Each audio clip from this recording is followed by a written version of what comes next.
betapapun Pak Jokowi awal-awal maju presiden mengatakan tidak ada bagi-bagi kursi, tidak ada balas budi. Tapi dia terperangkap dengan sistem itu. Dari awal dia sudah berkoalisi, makin banyak koalisi partai masuk ke dalamnya, dan ketika membentuk kabinet, janji-janjinya tidak dapat diwujudkan. Akhirnya, kabinet memang betul-betul bagi-bagi kursi. Terus bagi-bagi itu berjalan sampai hari-hari terakhir ini, ada dirjen dilantik yang bukan birokrat, walaupun dimungkinkan oleh undang-undang ASN, relawan-relawan pada diangkatin menjadi komisaris-komisaris BUMN, akhirnya Presiden Jokowi terjebak dengan sistem dan terjebak dengan desakan-desakan politik yang tidak mampu dikendalikannya. Lalu bagaimana kita mengatasi ini? Sistem sudah tercipta seperti itu dan menimbulkan kegaduhan-kegaduhan. Nah, kegaduhan-kegaduhan itu juga disebabkan ketidakpahaman menyelenggarakan negara. Jelas bahwa langkah-langkah pertama mencalonkan Kapolri misalnya, itu karena salah semua. Aturannya tidak begitu. Jelas undang-undang kepolisian ada. Saya ingat betul karena saya yang mewakili pemerintah dengan almarhum Pak Matori Abdul Jalil membahas RUU polisi sampai selesai. Tapi itu kan keliru. Keliru itu kemudian menimbulkan kegaduhan. Awal-awal sudah menimbulkan kegaduhan tentang kartu-kartu sakti dan sebagainya dan sebagainya. Nah, sangatlah penting untuk memahami hakikat bernegara kita itu dan bagaimana mekanisme kita menjalankan negara. Kalau tidak, maka negara itu akan menjadi amatiran. Maka negara itu akan menjadi amatiran. Maka negara itu akan menjadi amatiran. Itulah yang terjadi pada pemerintahan ini. Itulah yang terjadi pada pemerintahan ini. Itulah yang terjadi pada pemerintahan ini. Jadi, penjiwaan, pendalaman, hal-hal seperti itu sangatlah penting. Tentu harus ada kombinasi. Kalau sebagian besar kabinet itu terdiri dari orang-orang yang tidak punya pemahaman bernegara, tidak punya pengalaman menyelenggarakan negara, tidak menjiwai hakikat kehidupan bernegara itu, makanya terjadilah kekacauan. Lalu apa yang harus kita lakukan di tengah sistem yang memang sudah seperti itu? Pada hemat saya memang presiden yang memang harus mempunyai satu kewibawaan yang besar. Memang presiden punya keterbatasan-keterbatasan seperti diatur oleh konstitusi dan undang-undang.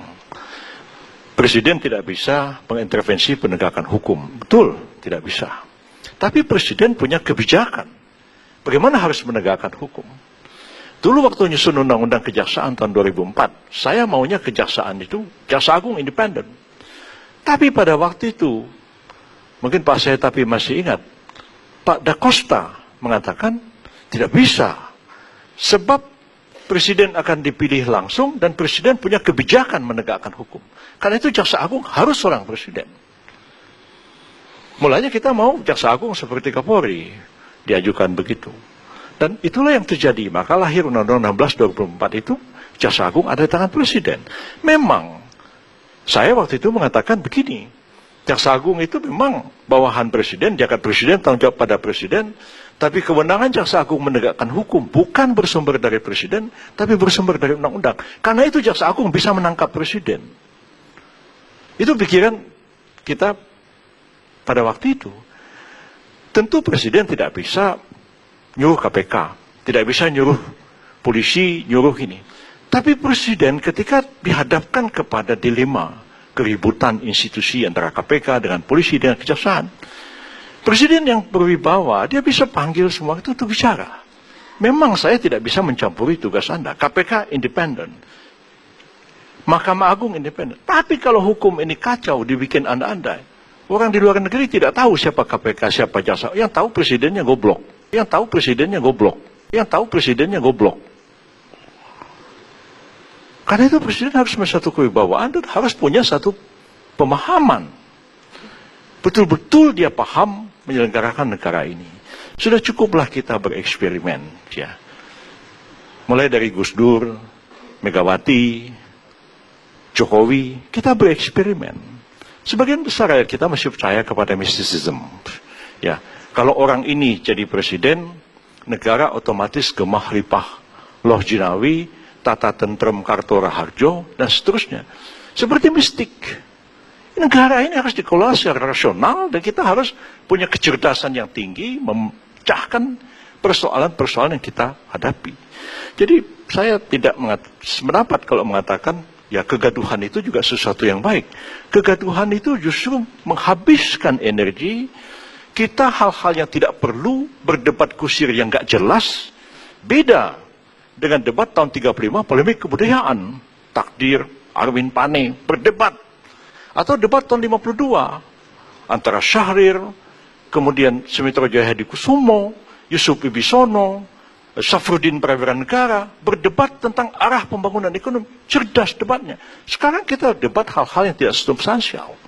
Habis waktu kita jadi pejabat menjelaskan hal-hal karena juga gaduh di media yang bersumber dari kegaduhan di dalam pemberitaan itu sendiri. Nah, saya melihat kalau begini terus, kita makin tertinggal. Kita sudah masuk masyarakat ekonomi ASEAN. Presiden kita menganggap, ya jangan dimanjakan, jangan diprotes, biar kompetisi. Padahal konstitusi kita mengatakan negara melindungi segenap bangsa dan tumpah darah Indonesia. Tidak bisa rakyat itu diberikan suruh bersaing sama orang Singapura, bersaing sama orang Malaysia. Habis dilibas bangsa ini. Tetap proteksi negara itu harus ada. Dan jangan kita terlena dengan kesepakatan AFTA, NAFTA, pasar bebas ASEAN dan sebagainya, akan menggilas kita semua. Nah, satu hal yang saya kadang-kadang sangat khawatir, ya, dulu waktu saya masih muda, saya research di Pakistan tentang land reformnya Zulfikar Ali Bhutto yang ditentang ulama-ulama Pakistan. Kenapa? 5% rakyat Pakistan menguasai 95% tanah di Pakistan. Negaranya nggak bisa bergerak. Tapi sekarang apa yang terjadi? 0,2% orang Indonesia menguasai 74% tanah di Indonesia. Melalui konglomerasi PT itu, PT ini, real estate, pertambangan, perkebunan sawit, HPH, dan sebagainya. Ini cuma tinggal bom waktu. Apalagi yang 0,2% itu, maaf kalau pakai bahasa lama, itu non-pribumi. Ini bom waktu. Nah, jadi saya pikir hanya presiden yang cerdas dan berani, hanya presiden yang cerdas dan berani, hanya presiden yang cerdas dan berani yang bisa menyelesaikan soal ini, dan dia memang punya kewibawaan yang besar untuk berbicara kepada semua pemimpin yang ada di negara kita ini. Begitu, Pak. Saya tambahin, 50% kekayaan Indonesia hari ini milik 1% orang Indonesia. Ya. 70% kekayaan milik 10%. 30% bagi untuk 90% orang Indonesia.